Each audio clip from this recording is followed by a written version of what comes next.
I'm a biker. I like to wander around on my motorcycle without really looking at a map, but one time something scary happened to me, so I thought I'd write it down. It was when I was out riding around before, way out in the sticks, in the mountains somewhere. I stopped at a vending machine to buy some tea, and while I was drinking it, this local old guy started talking to me. "Where you headed?" "I'm just riding around wherever." "That's a big bike. So, you planning on getting a Harley or something one day?"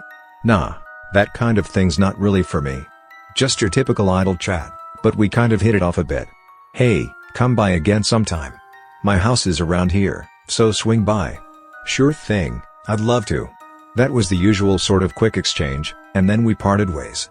About a year later, I happened to be in that area again while riding, and I thought, maybe I'd drop in on the old guy's place. Of course, I didn't have an appointment. I didn't even know his phone number. I was sort of hoping for the TV tearful reunion vibe of "wow, you actually came, lol," but I realized I didn't actually know where his house was. I only had a vague idea from the vending machine's perspective of it's around here.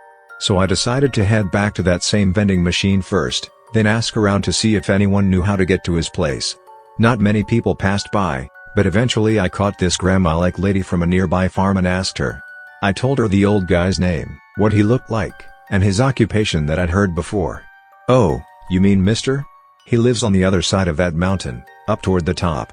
Wow, she figured it out just from that. Then again, the other side of that mountain is pretty typical out in the country, so you've got to be careful when they say around here. Anyway, I rode my bike over that mountain, but from there I still had no idea which way to go. I tried heading up by taking any uphill roads I could find, but each time the path would narrow until I couldn't go any farther, and I'd have to turn back. I couldn't find a single house. I was starting to think this was impossible, when I spotted another farmer-type old man, so I asked him about the guy I'd met before. "Oh, mister? Once you go a little further, there's a narrow road that goes diagonally upward. Take that." Only problem was, a little further was actually pretty far. On my way there, I noticed a small open area on the side of the road, a patch of sandy ground. Maybe it was a place for cars to pass each other.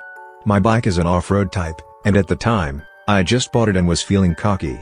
I ended up doing something I really shouldn't have done. You know what an axle turn, or pivot turn, is? You keep one foot on the ground and rev the rear wheel so it spins and slides around, turning the bike 180 degrees. On asphalt, the tires don't slide so well, so I used to look for sandy spots to practice. And I did it there. As a beginner, I figured the most important thing with an axle turn is to really open the throttle. If you hold back and get scared, the tire catches grip and you end up tipping over. And tip over I did. As the bike went down, my right hand, still clinging to the throttle, caused the bike to jerk around awkwardly and go flying into some tall grass. At that moment, I heard this dry crack, which didn't really sound like the bike itself breaking. Huh? Did something snap? I ran over to check on the bike, and beneath it in the grass were several boards with nails in them. It looked like they had originally been part of something in one piece, which I had now smashed with my bike. I thought, oh crap, and glanced around. This was the countryside, nobody was around. It had been hidden in the tall grass, so it probably wasn't that important. Maybe it was just a sign that said private property, no entry or something. So I quickly picked up my bike and got out of there. After that, I finally reached the spot the farmer had mentioned. I found a narrow path leading upward, and sure enough, I came upon what looked like a house. It turned out to be the old guy's place. It was getting dark by then, but I'd made it at last. And what do you know, it really was like a warm, tearful reunion scene. The old guy was like, "Hey, you made it." He even told me, "Stay the night." So I ended up spending the night. His wife was really nice, too, and they served me all this comforting countryside-style cooking. We all ate together.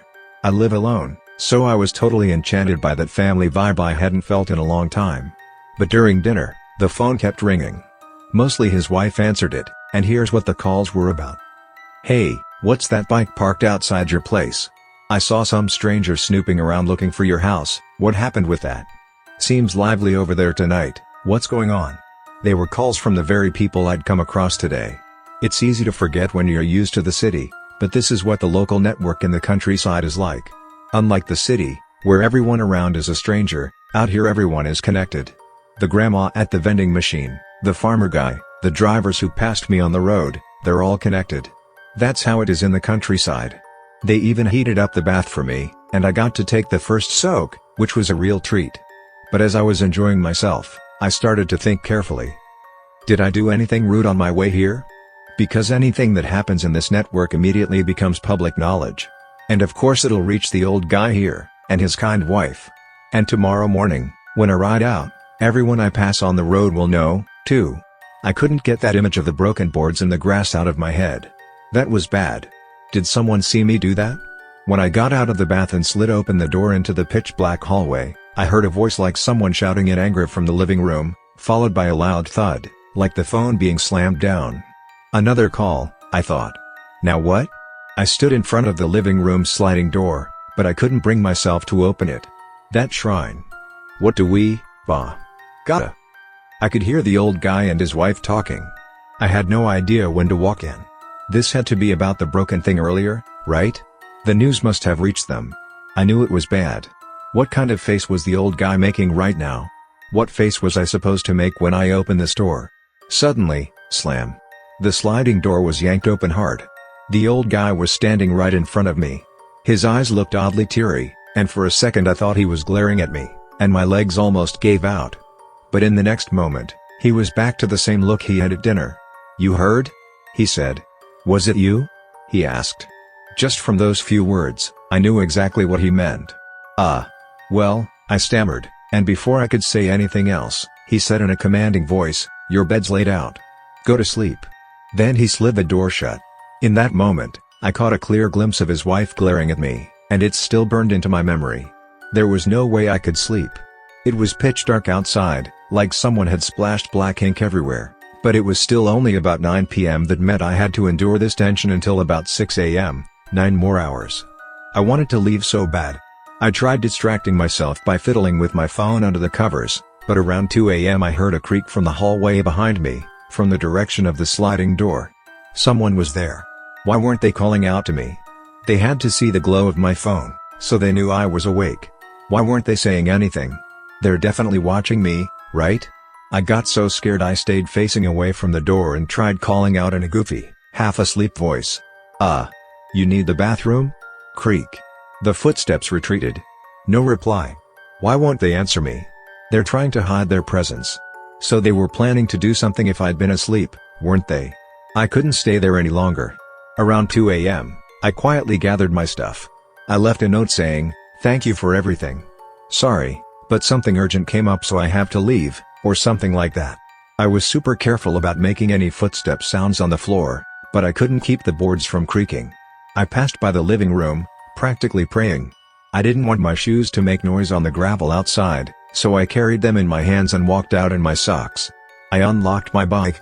Of course, there was no way I could start the engine there, so I figured I'd push the bike away, but it felt insanely heavy and there was this horrible, squishy sensation. Both the front and rear tires had been slashed open on the side, completely flat. I started laughing weirdly. Wow, I really messed up, getting into this kind of trouble in a place like this. I was already screwed. I felt like nothing mattered anymore, so I just started the engine right there. The tires flopped and banged as I rode off, and I realized the gas had been drained too, so I didn't get far. And in the end, the old guy caught up to me, and now I'm stuck at his house, forced to write this. Please help. Ha, just kidding. Just kidding. Sore, N. Y.